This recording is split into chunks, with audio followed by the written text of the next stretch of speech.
যেহেতু তিনি একজন স্বতন্ত্র প্রার্থী, তার একজন প্রতিদ্বন্দ্বী আছে ধানের শীষে, সেক্ষেত্রে কোনো ধরনের প্রতিবন্ধকতা দেখছেন কিনা বা আপনারা এ বিষয়ে কোনো ধরনের থ্রেট মনে করছেন কিনা? জি না, আমরা কোনো রকমেরই থ্রেট মনে করছি না। এটা ভোটের মাঠ, নির্বাচনের মাঠ, এখানে তো প্রতিযোগিতা হবেই। আর আমাদের কিন্তু সৈয়দ আবু বকর সিদ্দিক, ওনার মার্কাটা হচ্ছে ফুটবল।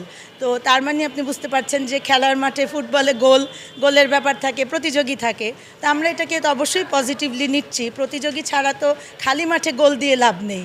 তো সেক্ষেত্রে আপনার যখন প্রতিযোগী যারা আছেন তাদের থেকে আমরা কোনো থ্রেট আশা করছিও না এবং আমরা পাইও না। এখানে সৌহার্দ্যপূর্ণ পরিবেশে, একটা পজিটিভ পরিবেশেই ভোট হচ্ছে। সবাই সবার প্রচারণা করবে এবং আমরাও যেমন কারো প্রচারণা বা কোনো ব্যাপারে আমরা যেমন প্রতিবন্ধকতা করব না, আমরাও আশা করব তারাও করবে না।